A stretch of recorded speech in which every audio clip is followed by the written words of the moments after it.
Hello everyone. Am I audible?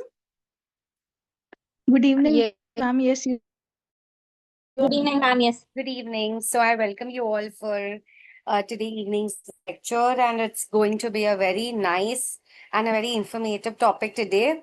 And we are going to understand about. Am I audible? Yeah.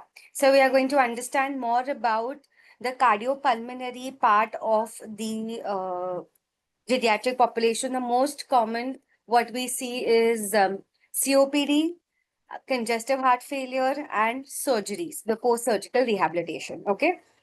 And cardiopulmonary rehabilitation, we're going to go in the gist about that. So before going into the cardiopulmonary topic, why is the cardiopulmonary, as we had discussed, neurological is most common, like stroke because of age, musculoskeletal is most common because of the arthritic changes. So why cardiopulmonary conditions are most commonly seen with the age? Does anybody has any answer for that? ma'am, because as we age, our lifestyle changes and mobility also reduced. So, so our lung capacity to function is also reduced. Okay, and Ma'am, due to decrease in lung compliance, as we can see that muscle overall muscle strength and everything reduces. So due to aging, this okay, and somebody else. along There with the heart are disease. plaques deposits in the arteries, which increases blood pressure. The heart muscles gets weakened. The lung capacity reduces. In sarcopenia, the muscle mass reduces, activity decreases.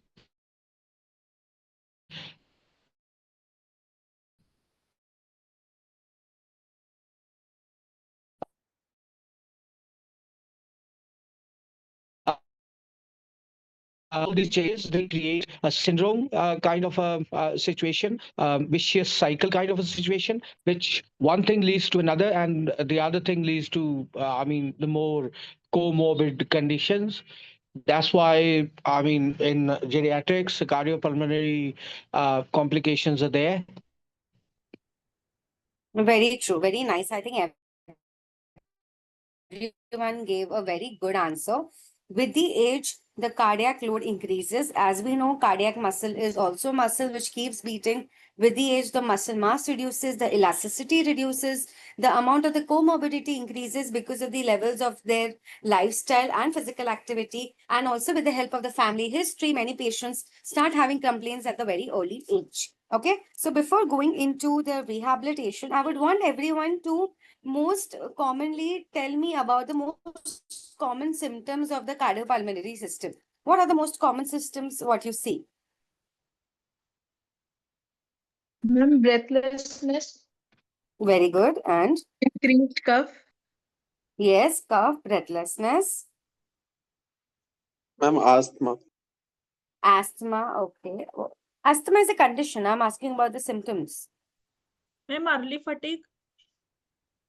Early fatigue. Okay. Very good. Chest And pain. Chest pain.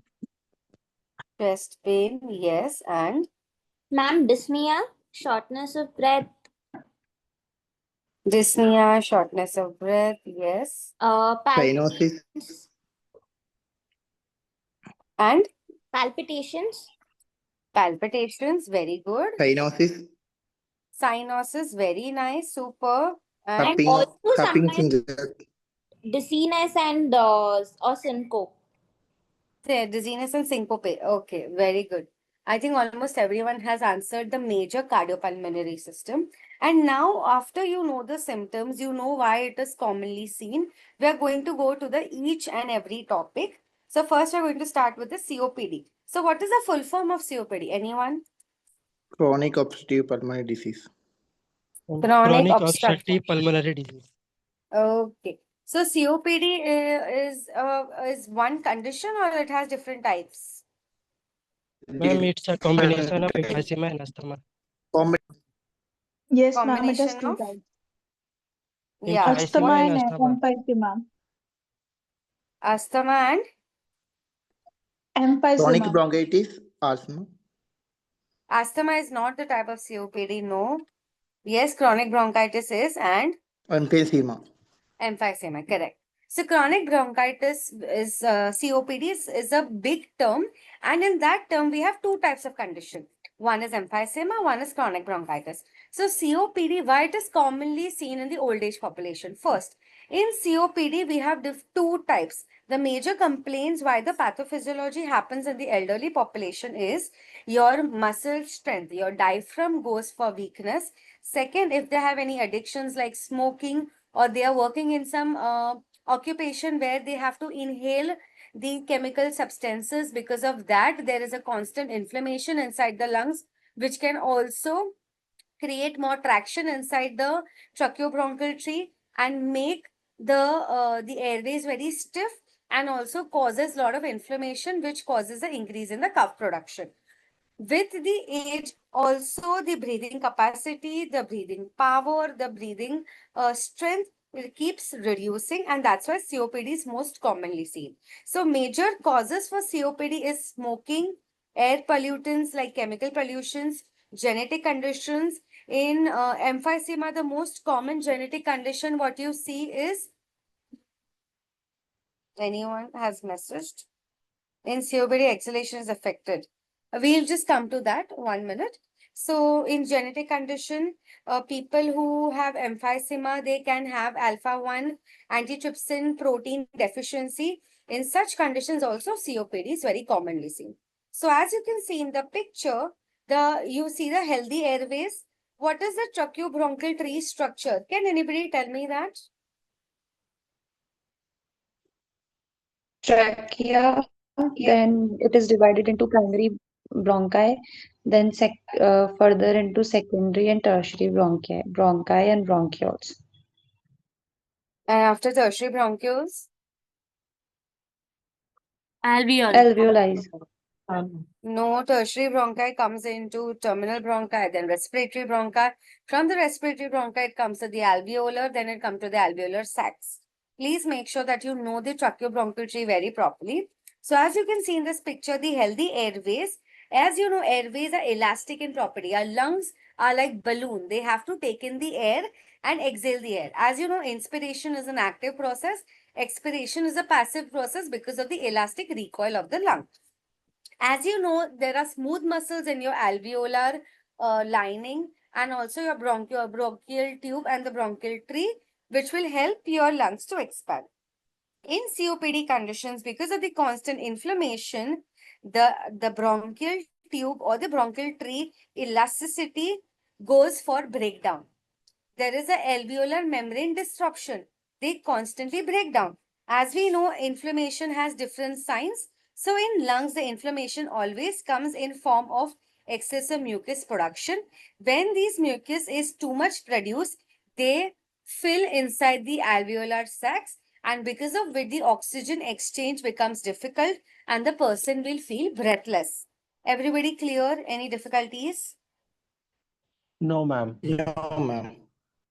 Yeah. So this is a main change what you see in the airway in a normal individual and a COPD individual. Can anybody define chronic bronchitis for me? What is chronic bronchitis? Uncontrolled cough for more than 2 years. Very good. Any person who has repeated cough for 3 months for consecutively 2 years is called as chronic bronchitis. Can anybody define emphysema for me? Enlargement of alveolar sacs into bullae presentation. No, that's not a, that is, yes, in layman terms, but any more better specification, anyone? Recoil property of the alveoli is affected in emphysema. Okay. Permanent enlargement, ma'am. So it's Yes. a progressive, irreversible lung disease. Yes, it is a irreversible lung disease where the damage is always terminal to the respiratory bronchiole, where the alveolar lining and the alveolar sacs gets damaged, because of which the airway exchange will not happen. Clear? Everybody ma'am. clear the two Yes, ma'am. difference between chronic bronchitis and emphysema? Yes, ma'am. Yeah. But now we need to understand the major causes are different. Okay. Emphysema has more breathlessness. Chronic bronchitis, as you know, itis means inflammation, has more mucus production. So make sure that you know the difference between two conditions. Now we are going to understand between the difference. As you can see in this picture, one is bronchitis, one is emphysema. In bronchitis condition, usually the people are more bloated and they have more bluish discoloration. Now, what is bluish discoloration? Means cyanosis. When does the cyanosis happen? When there is no good oxygen exchange happening. In emphysema, the major problem is breathlessness. When the breathlessness is there, the person will start breathing very fast. When the person is starting to breathe fast, the respiratory rate will increase, the heart rate will increase, which also increases a lot of blood flow, which makes the person more pink. Okay, that's why it's called as pink puffers. Clear the difference? Yes, ma'am. Bronchitis is most commonly seen above 45 or 50 years of age. Emphysema is most commonly seen after 50 to 60. As you know, when the person is aging, every structure inside the lung will also go for degeneration. When the degeneration happens, because of which the alveolar sac membrane will go for breaking, and that's when the emphysema can happen. And once the alveolar is broken, it forms a bulle. Below is an empty space of air. Okay. That empty space of air is of no use because the exchange is not going to happen. The major function of a lung is to exchange the oxygen, take the deoxygenated blood and throw it outside. Okay. I will again explain the pink puffers. Emphysema, the most common symptom you see is breathlessness. Okay. When there is breathlessness, as you know, our higher centers will give signals and that will help to increase more respiratory rate and the heart rate to take more oxygen. When the heart rate and the respiratory rate will increase, there is a sudden gush of the blood and that will make the person more pinkish in color. And also, when there is a lot of breathlessness, automatically the person will start doing pursed lip breathing exercise. And that pursing of the lips, that's why in emphysema, they are called as pink puffers. Clear? Yes, ma'am. Okay. Yes. As we know, bronchitis, the dyspnea in bronchitis condition is less because the mucus production is more. The airways go for constriction because of which the mucus is too much formed. It is not thrown outside. It is filled inside the alveolar sac. And when the alveolar sac are filled with mucus, the oxygen exchange is reduced because of which there is hypoxia which is seen. In emphysema, the major complaint is breathlessness. As you know, there is no mucus formation, but the oxygen exchange is not happening because of the alveolar membrane damage. That's why dyspnea or breathlessness is most commonly seen in emphysematic conditions. Cough. As we know, chronic bronchitis is an inflammation. When there is inflammation, there will be a lot of mucus. Mucus will be specifically yellowish and greenish color because of the infection. And in emphysema, there is no inflammation. There is no infection. It is purely a structural damage of the lung. That's why the cough production will be very scanty. With the inflammation, the repeated infections is seen in the chronic bronchitis, but in emphysema conditions, infections are very less seen. Okay? And the airway resistance. Airway resistance means any resistance to the air which is going inside the lungs. As you know, there is a lot of mucus which is filled in chronic bronchitis. That's why the resistance is more. In emphysematic condition, only the alveolar is damaged. That's why the resistance is as comparatively less. Everybody's clear? Any difficulty till now? No, ma'am. Okay. No. Now we need to now understand the expansion. In the bronchitis condition, as we know, only mucus is filled, so the expansion is very good. But in the emphysematic condition, as we know, the alveolar is damaged, the person is not able to breathe out. That's why the lungs are very hyperinflated. So in chest X-ray, in emphysematic condition, you will always see a dark black color lungs because of the too much of air trapping. Air trapping will be there, oxygen is not getting exchanged, because of which your lungs will be seen as a elongated and your heart will be seen as a tear drop shaped heart. But in the bronchitis condition, the lungs will be at the same level. There will be a proper elastic recoil. But because of the too much of inflammation and the mucus inside the bronchial tree, the bronchial vessels will be more prominent on the chest X-ray. Everybody clear till the difference? If you don't know the difference, it will be difficult for you to distinguish between the COPD conditions and the management.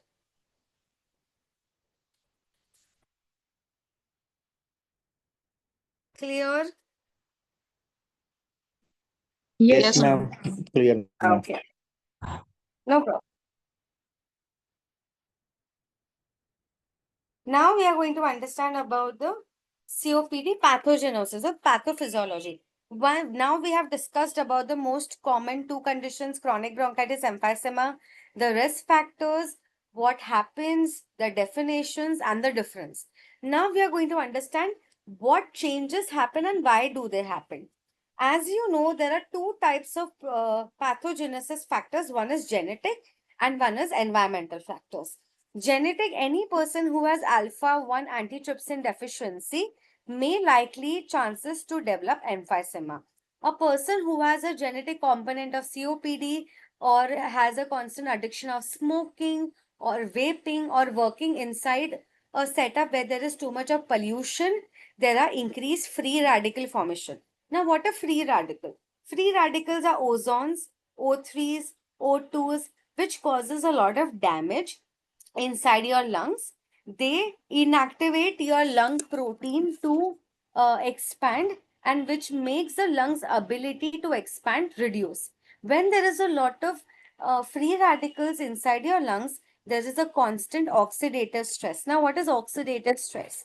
Whenever you are breathing any smoking or in a polluted area, there is an increase in the nitric oxide formation, there is increase in the ozone formation, and also many inflammatory markers. When these markers are inhaled inside your lungs, there is an oxidative stress. When there is an oxidative stress, there are increase in the inflammatory cytokinin formation. Now, what are inflammatory cytokinin? As we know, in our body, we have biomarkers for everything. For inflammation also, we have markers. These markers are usually like you have alpha-1, alpha-6, you have TNF alpha, you have interleukin beta, interleukin alpha. These are the inflammatory cytokinins which start damaging your lung tissue. When they start damaging your lung tissue, the bronchial tree and your structure of the lung, that causes the permanent damage inside the lungs. Now, what are the permanent damage what you see? First, the airway elasticity goes for a toss. The structural support, which is the smooth vessel airways around, will go for more damage. There will be vasoconstriction or bronchoconstriction because of the inflammation. Because of inflammation, there will be too much of mucus production. When there is a lot of mucus production, that get trapped inside the alveolar and the airway, and it is not easily being removed. When it is not easily being removed, they can cause repeated infection and also reduction in the oxygen exchange. When the airway elasticity is damaged, there is lot of air which is trapped inside the lungs. When the air is trapped inside the lungs, they are of no use because the exchange is not happening. When the exchange is not happening, overall the person's oxygen levels will stop dropping. They will see hypoxia, and when the oxygens are not taken to the tissues will have hypoxemia. Everybody cleared? Yes, Yes, ma'am. Clear. ma'am. Ma'am, Yes, can you ma'am. please repeat this one? Yes. What do you want me to repeat? Um, just this chart. I mean, Okay. the type of proteins, the markers, and after that. Okay, no problem.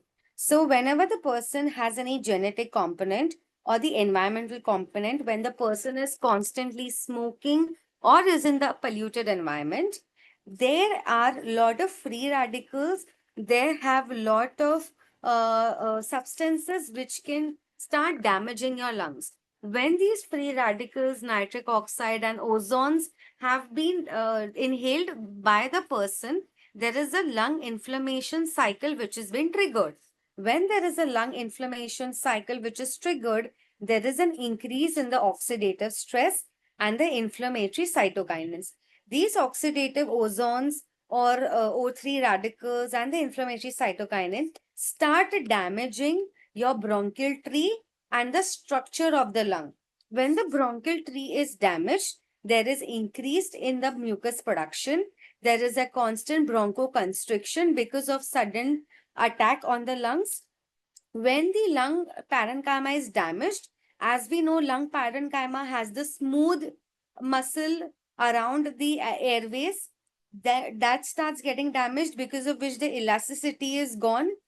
The overall bronchial tree, the support to the lung parenchyma is damaged, because of which the exchange of the oxygen will not happen.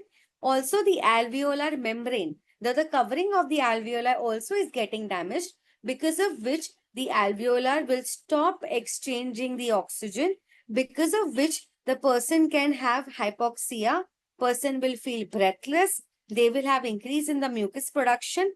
And when you know, as we know, our body has a good mechanism of cilia which will help to throw the mucus out. When there is inflammation, your mucociliary clearance will also be inhibited. They will not work properly, because of which the mucus will be inside your lungs. Repeated infections will happen and the person will start feeling breathless, too much of puff production, oxygen is not getting delivered to the tissue, overall muscle weakness, and the activity of daily living of such patients will reduce and the functional capacity will also drop. Clear? Yes, ma'am. Yes, Okay. ma'am. So now for emphysema, this is a very small understanding. People who are smoking, we also have to ask the pack years and the smoking years to the patient, or the old age people specifically, they have a lot of BD. So you have to ask that. So when there is tobacco is inhaled, there is an increase in the nicotine, interleukin 8, TNF alpha factors, which causes increase in the free radicals or the oxygen species. When these free radicals are released inside your blood, they inhibit the functional capacity of the lungs. When the functional capacity of the lungs is inhibited, there is a structural damage. The overall alveolar will get damaged and the oxygen exchange will not happen. Clear? Yes, ma'am, clear. Okay. So can anybody tell me what changes you will see on an X-ray in chronic bronchitis? We have just discussed. I'm on an X-ray in bronchitis. There's, less air. The more prominent are the bronchioles and tertiary and the secondary bronchioles. There would be, mucus, the light opacities you can see, and that's it. Very nice. What are the X-ray changes? What you see in emphysematic condition? In emphysema, there's a lot of air. The lungs are going to be darker. More darker than, if one side is involved, you can compare it to the other side. Otherwise, the lungs would appear much more darker. Very good. Anyone else?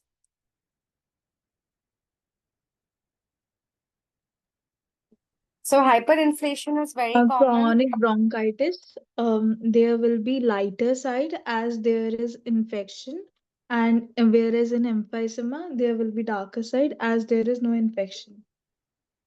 There is more air which is there. Air trapping, There is as we more know. air and infection is absent. Yes, correct. Okay. Now auscultation. In chronic bronchitis, on auscultation, what will you hear?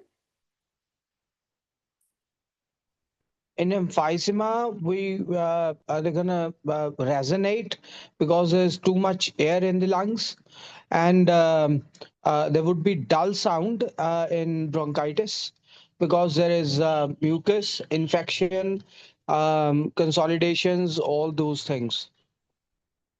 Okay. And also with your mucus, we will also use bronchi. Okay.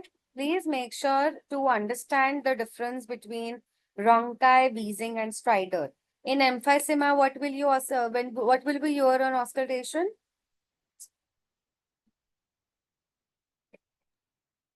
As you know, in emphysema, we have more air trapping. So you will hear more stridors rather than mucus changes. In chronic bronchitis, you will always hear bronchi, but in emphysema, you will hear more stridor. In ABG, what are the changes? Does everybody know what is ABG? Yes, ma'am.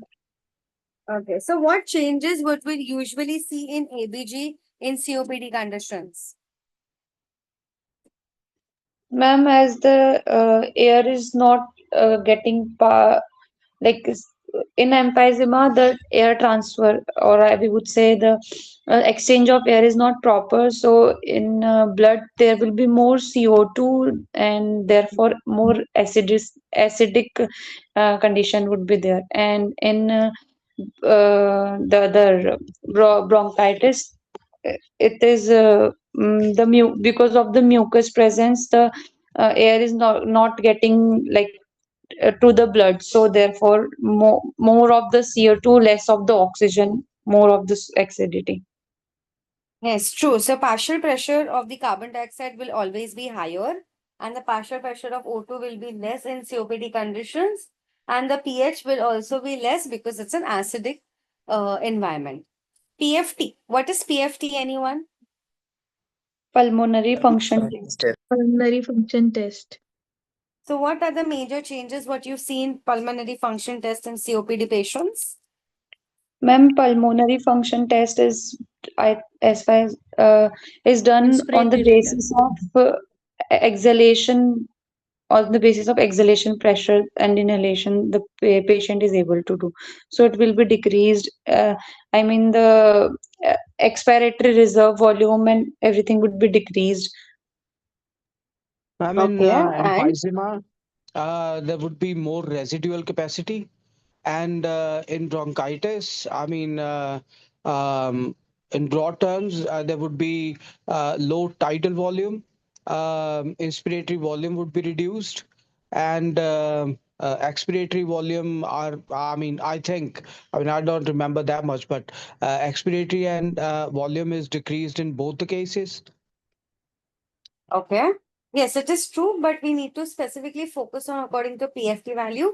The FE1 by FEC ratio will be less than 80%. Your FE1C and your FEC, which is the forced vital capacity, will also be less than 80%. In such scenarios, you will always confirm that the person has COPD. Clear? Ma'am, Any can you difficulty? tell me more about Ma'am, can you repeat one more, FEV? ma'am? What is Yeah. FEV1? I will repeat. So FEE1 means forced expiratory volume in first second. As you know, there is a lot of air trapping. The person is not able to exhale the amount of the air. That's why FEE1 will be less. Forced volume capacity, which is the FEC. So the ratio of these two will be less than 80%. Also, these individual values will be less than 80%. That's when we confirm that the person has COPD. Because if they're not able to take in the air, they will not be able to throw the air. So the vital capacity is also less, as well as the expiratory value is less. That's when we confirm that the person has obstructive disease or COPD. Clear? Yes, ma'am. Okay, okay. Now we'll be discussing about congestive heart failure. Does anybody know what is heart failure?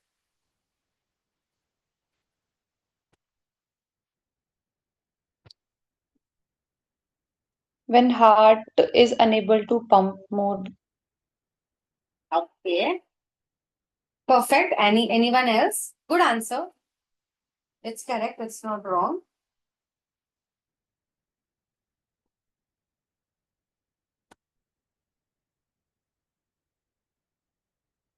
So congestive heart failure means when the major function of the heart is to pump the blood. When the heart is unable to pump the blood, is unable to meet the demands of the body, that's when the person is called as an heart failure patient. Nowadays, we usually focus on more the risk factors of the heart failure, because heart failure is a bigger terminology. It happens because of something. Okay, we have a reason behind it. So first we need to find the reason, and then we can claim whether the person has which type of heart failure. So why heart failure is most commonly seen in old age population? Anyone? Ma'am, because of many conditions which are prevailing in the patients in their whole lifestyle, which could be deposition of lipids and everything into arteries, and due to that, the blood is not able to flow properly to the cardiac muscles, and that could be a cause. Other than that, muscle weakness of heart, pacemaker problems, and all includes everything. Okay, that is okay. So one of the reasons why a person has a heart failure is major reason is the ischemic heart disease, where the blood flow to the cardiac muscles is restricted, because of which the heart is not unable to pump the blood. Second is the electrical property. If the electrical property like the SA nodes or the AV nodes are not working properly, and the electrical message is not sent well to the cardiac muscle, that can also cause pumping problem. Anything else? Due to Anything else? sedentary lifestyle and reduced function of the overall body, and reduced independence and more of dependence. Cardio, cardiomyopathy, hypertrophy, cardiac hypertrophy. What is cardiomyopathy? Anyone? Ma'am, Cardiomyopathy. problem Correct. with the cardiac muscles, like the muscles are stopping, they stop working. Okay. Why does that happen?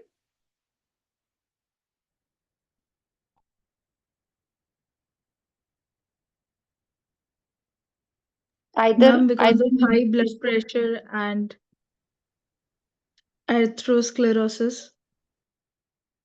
Yes, atherosclerosis is one answer. Yes, in ischemic heart disease is one answer. Electrical property where the SA nodes are not working well is one answer. Cardiomyopathy is also one answer. But what is cardiomyopathy? Anyone? Just think, myo means muscle. What happens in the cardiac muscle? See, if you It know the loses the reasons property. behind it, I cannot Because hear due, what. due to the age, the cardiac muscle weakens, it loses its property. Very good. Anybody else? Very nice. Good answer. hardening of cardiac muscles. Very good. So with the age, as we had discussed yesterday only, your muscles lose the elastic property because of the age. The vascular or the hydration of the muscle is lost, which makes the muscle more rigid, which makes the muscle less elastic, which makes the muscle less functioning, which causes the cardiomyopathy. How many chambers are there inside the heart? Oh, 4. 4, right?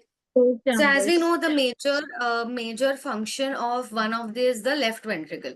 If the left ventricle is not pumping the blood well, the left ventricular muscles are not working properly, they become very stiff and rigid. That's when it is called as left ventricular cardiomyopathy. Everybody understood what is myopathy? yes, sir. Yeah.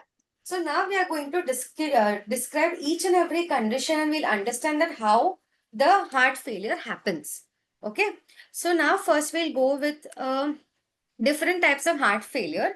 Can anybody tell me what are the different types of heart failure and the reasoning behind it? Ma'am, right heart failure and left heart failure. Okay. In right heart failure, why it happens? Why right heart failure happens? Ma'am, because there could be problem in the blood which is coming back to the heart, to the veins which blockage in the veins which are taking blood back to the heart. And If there yes, is blockage, the blood will not reach to the heart. yes, Right? If ma'am. the blood is not reaching to the heart, how will we can tell it's a failure? And It's a then if blood peripheral will not reach, then how the blood will get pumped from right side of the body? Exactly. If it is not getting pumped, how can we tell it is a failure? It is a peripheral artery disease, right? Whatever you're telling, if the blood is not reaching the heart, it means there is a peripheral vessel problem, not the heart problem. Okay. If the blood Okay. is not there Huh. into pulmonary vein, sorry, pulmonary artery, if our heart is not able to pump blood to the lungs, then it could be heart failure. Okay, right side heart failure. Okay. And why left side heart failure? When do you see left side heart failure, anyone?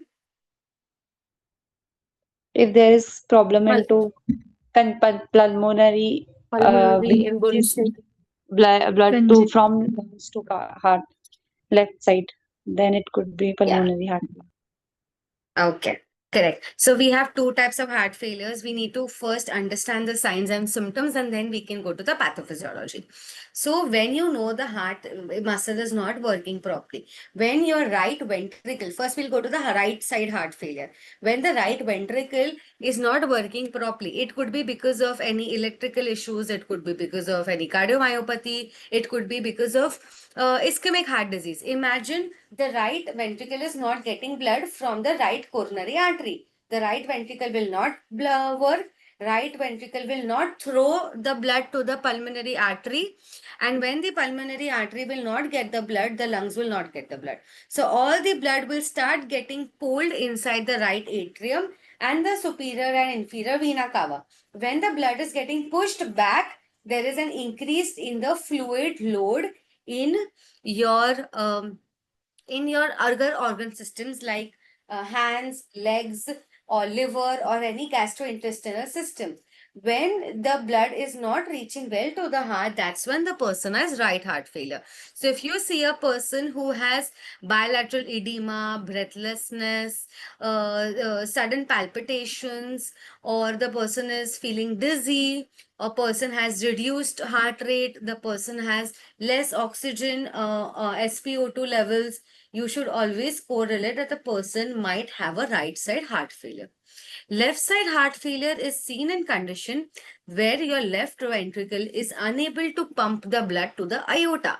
When does that happen? When the left ventricle is not working properly, the blood supply to the left ventricle is affected, electrical problem, or if there is any chordae tendineae or papillary muscle problem.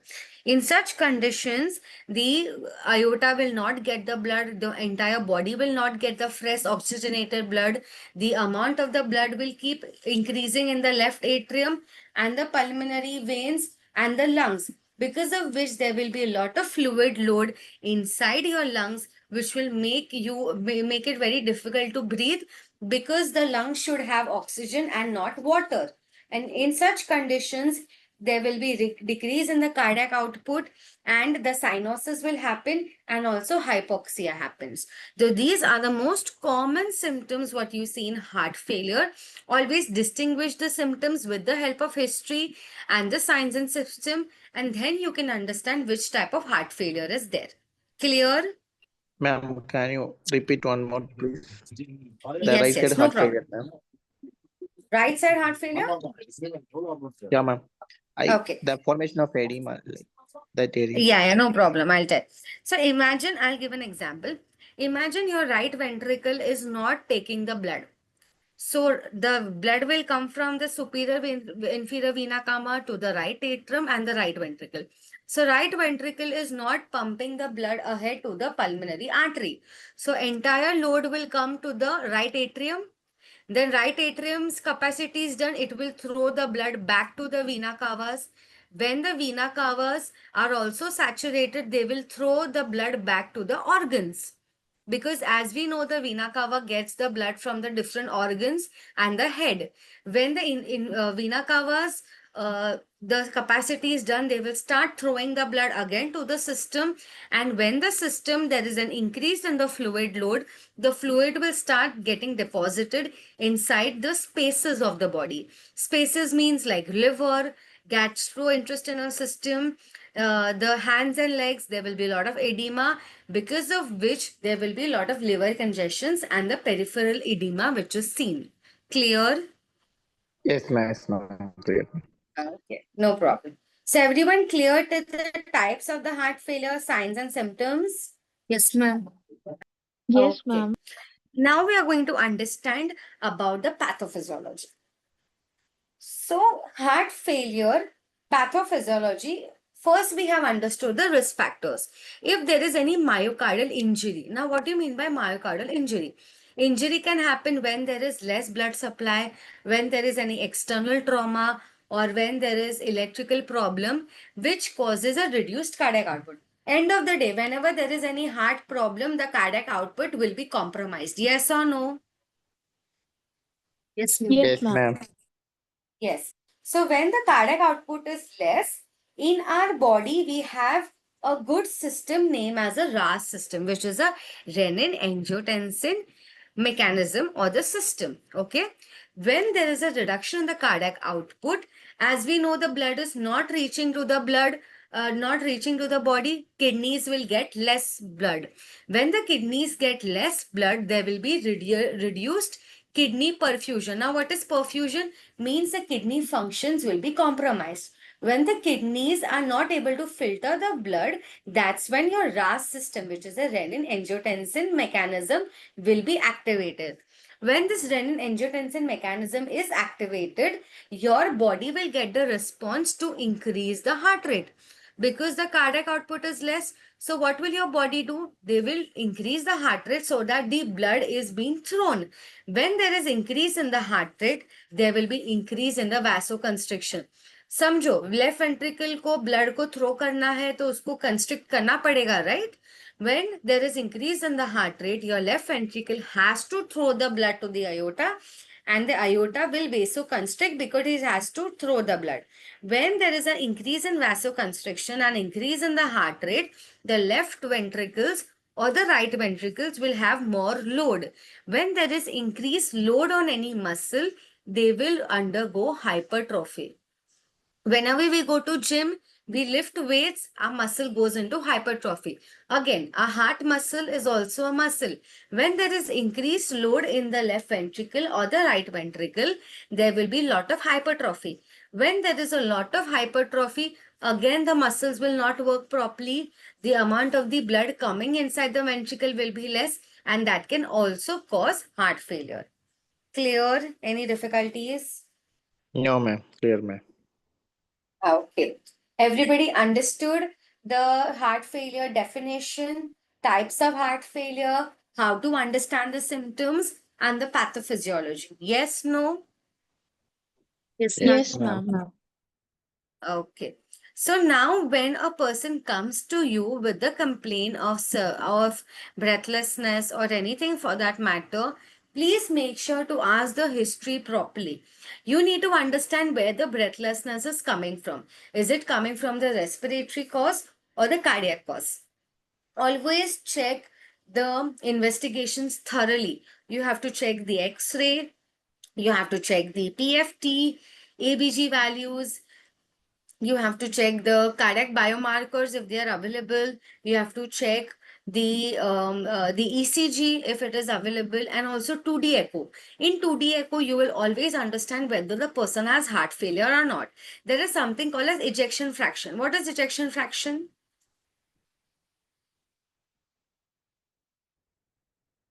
Anyone? What is ejection fraction? Amount of blood is which is getting inside the heart and which is getting ejected from the heart. Correct. Amount of blood ejected out of left ventricle in every beat. Okay. So ejection fraction tells that the amount of the blood which is thrown. So in the condition as we have discussed in heart failure, ejection fraction will be less. So according to the ejection fraction, there are different stages of heart failure, which you need to understand. If normally a ejection fraction should be above 55 to 60%. If it is if it is between 39 to 50%, it is mild heart failure. If it is between 20 to 39%, it is moderate heart failure. If it is less than 20%, it is severe heart failure. So before starting any exercise or any rehabilitation, please make sure to ask thorough history, evaluate, check the investigations, and then plan the rehabilitation process. Everybody clear? Yes, ma'am. Yes, ma'am. Before going to rehabilitation also, always take a prior clearance from the concerned cardiologist or the pulmonologist before doing any exercises.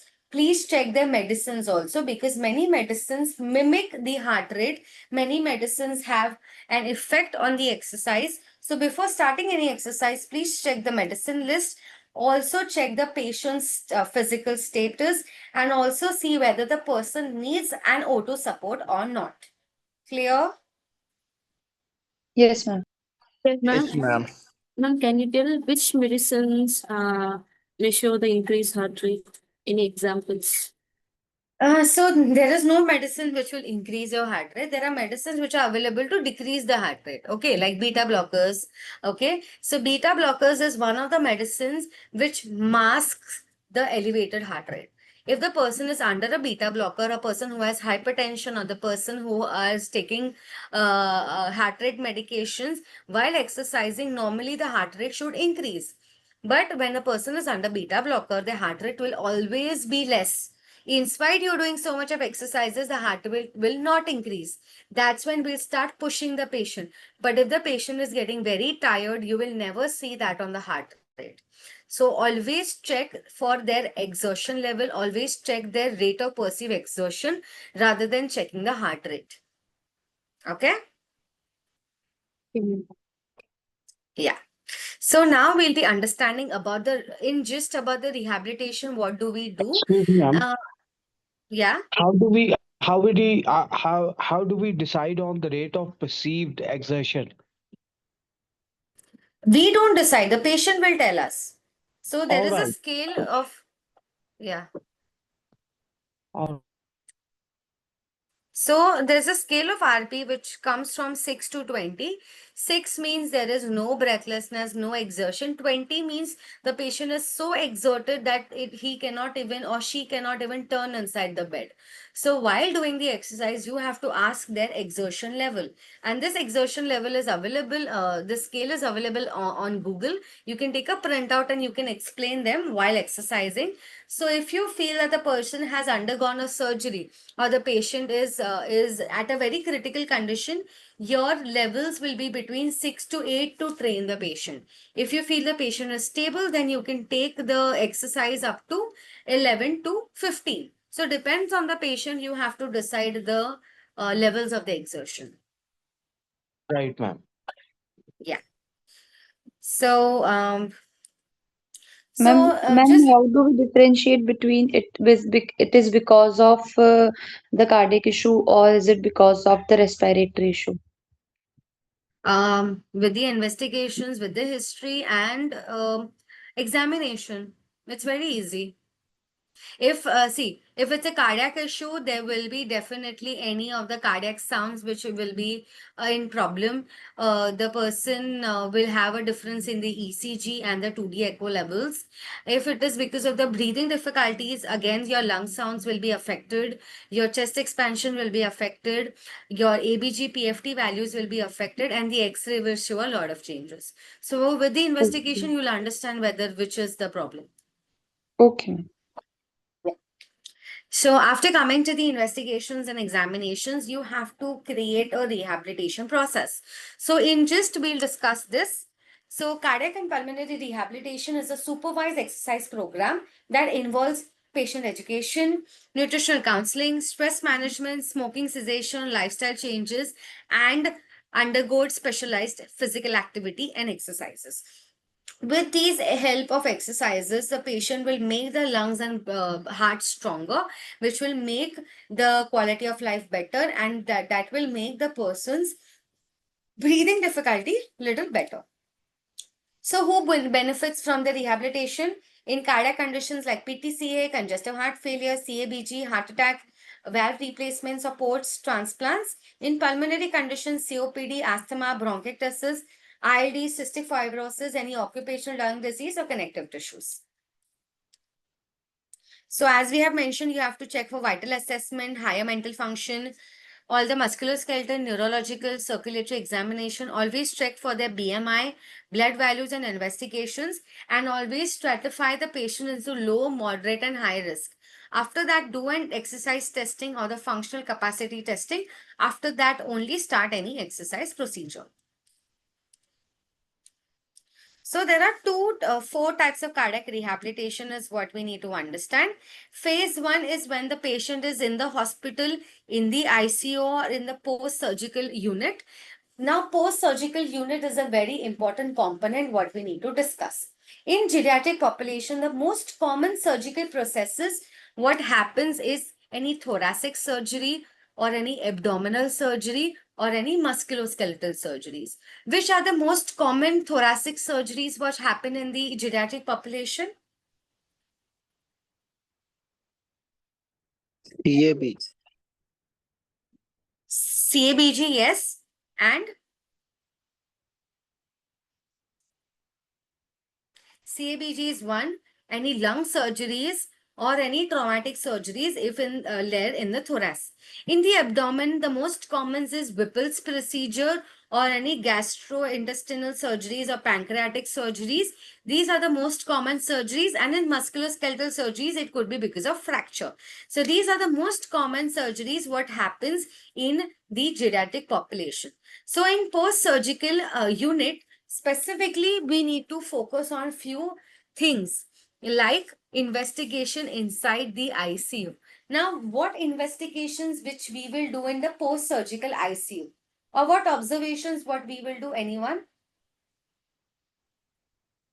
Breathing pattern, vital signs, and any Pressure. sign, any visible cyanosis or anything present in patient. Very good. And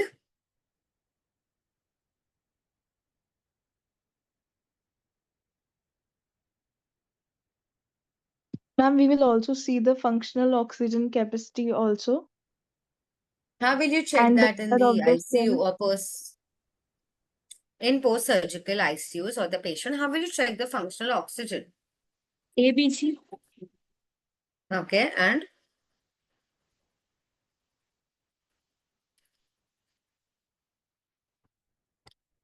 always, whenever you walk into post-surgical ICU or the post-surgical patient, please check the surrounding of the patient first. See what lines are there, IV lines, drains are there, urinary catheter is there, or any O2 support is there, or any BiPAP, CPAP machine is there, or any oxygen machine is there. Please check that first. Second, you have to check for the vitals. You will see a cardiac monitor, you will see the vitals. If not there, you can always check through the pulse oximeter and the blood pressure cuff. Third, you have to see whether the fluid is coming out or not. Because in many major surgeries, there will be drains which are attached to remove the excessive fluid outside. Okay. After that, you need to see the patient's breathing pattern. Is the patient in pain? Is the patient doing shallow breathing? Is the patient sleeping, or is the patient is cyanotic, as somebody mentioned? You have to see all that thing. After that, you have to see the breathing pattern. Is the breathing abdominal, thoracic or thoraco-abdominal? In any thoracic surgery, the patient will do an abdominal breathing. And in the abdominal surgeries, the patient will do a thoracic breathing. Clear till now? Any difficulties? No, ma'am. No, ma'am. Clear, ma'am. After the breathing pattern has been assessed, you have to check for the circulatory measures. Now, what are circulatory measures? Always check for the blood supply in the hands and legs if they are proper, because during the major surgeries, the blood circulation can be hampered. Always check whether the person has ankle movement. If the ankle movements is difficult, the person can start developing DVT. DVT means deep vein thrombosis. Because post-surgical, the major complication is lung collapse, lung atelectasis, DVT, and also bed sores or the sudden cardiac arrest. Okay. So before starting any treatment, even if it's a breathing exercise, please make sure to assess the patient properly. Once you assess the patient, after that, you can ask the history whether they have cough, they have pain, or they have breathing difficulties. If they have cough, you can start with the splinting technique. You can teach them ACBT technique. If you feel on auscultation, the airway is where the lungs have reduced oxygens on the lower zones, you can start with incentive spirometer exercises and deep breathing exercises.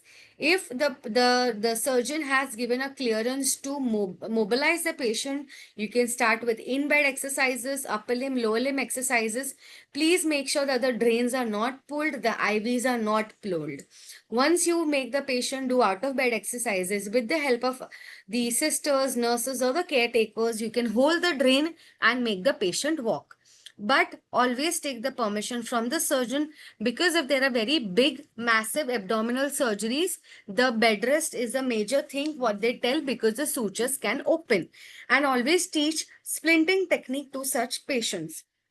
Early mobilization will help the sutures to heal faster, improve the blood circulation, and also reduce the complications post-surgery. Everybody clear? Yes, ma'am. Yes, ma'am. Yeah. So this was the phase 1 specifically, which happens in cardiac rehabilitation or any surgical processes. In phase 2 is in phase 2, it usually is 4 to 6 weeks in cardiac rehabilitation, where we have to focus on the health education, starting of the physical activities now to make it more more properly formed for the patient, where you have to focus on the endurance training, strength training, and also the walking capacity. In phase 2, make sure the capacity of the patient is always mild to moderate intensity. Okay. In phase 3, where it is outside the hospital phase, where you have to make sure the psychosocial, vocational, and the educational part is managed. And also in this exercise phase, you can go for more moderate to high intensity exercises under the supervision of the doctor or the family member. And last is the phase 4, where you have to totally focus on the long-term management of the cardiac rehabilitation patients, where you have to focus on more structured exercise program, including endurance training, strength training. In strength also, you have to focus on upper limb and lower limb training, where upper limb you can increase 1 to 2 kgs per week, and for lower limb you can increase 3 to 5 kgs per week. And depends on that, you can keep an exertion level where your rate of perceived exertion can be till 14 to 15. So these are the major 4 phases of cardiac rehabilitation, where you have to design the program according to your patient, the risk factor of the patient, and also the capacity of the patient. Everybody clear? Yes, ma'am. Yeah. Now we'll go to the pulmonary rehabilitation. Pulmonary rehabilitation is being defined by ATS as a comprehensive intervention based through a patient assessment followed by patient-tailored therapy that includes not only exercise training, patient education, behavioral changes, improve the physical and the psychosocial condition of the person, and also promote the long-term adherence. As you know, the pulmonary patients have a lot of breathlessness and mucus production. They will be very irritated. Their psychosocial levels or the emotional levels will be very heavy. So you have to really focus on good patient education. You have to focus on a tailored exercise therapy in such patients, where each and every problem is targeted. So there are different assessments what we do. One is the patient assessment, where you have to understand their physical capacity, their symptoms, do they have any anxiety, depression, or they have any comorbidities. According to the symptoms, you can start with every treatment. For example, I had a patient whom I was treating. He was 75-year-old, emphysematic condition, and the patient was on long-term oxygen therapy. The patient came to me with an example of too much of breathlessness, and even walking inside the house was difficult. So with the assessment, I understood that the patient's lower limb strength is very less, patient's lower limb balance is very affected, patient has a lot of dyspnea and patient uses a lot of accessory muscles. Okay, so with the help of this assessment, I will take every component and treat that. So my first thing will be to reduce the dyspnea. How will I reduce dyspnea? Anyone? By teaching breathing exercises. Breathing retraining. Everybody is breathing. You have to teach them breathing retraining exercises.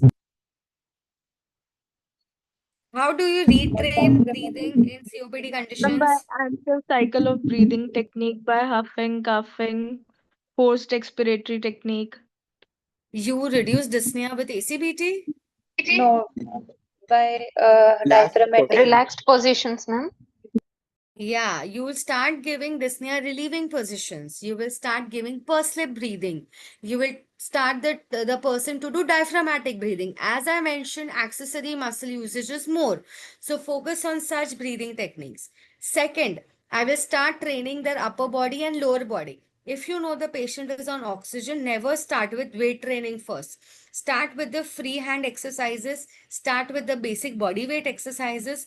Once the tolerance is getting better, you can start with the strength training. Okay. Energy conservation exercise. Very nice. That is also very true. After that, you have to start improving the standing balance, training the patient for more functional activity like sit to stand, then stand and walking, then stair climbing. You can always use medical aids also.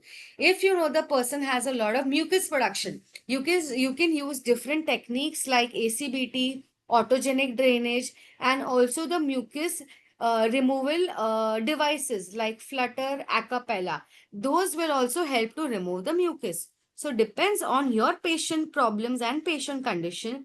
You have to choose the proper technique. And also to improve the endurance training and the oxygen uptake, you can start with endurance training like cycling, then treadmill walking according to the patient's capacity.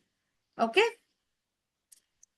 Everybody clear till now? Any difficulties? Clear. No, yes, ma'am, clear, ma'am.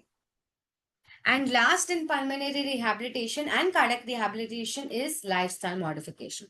Until the patient is not leaving their habits, until the patient is not following a nutritional habit, is not sleeping on time, and is not reducing the stress, the rehabilitation process will go into failure. So make sure that all these components in congestive heart failure patients, in COPD conditions, or the post-surgical rehabilitation is taken care of.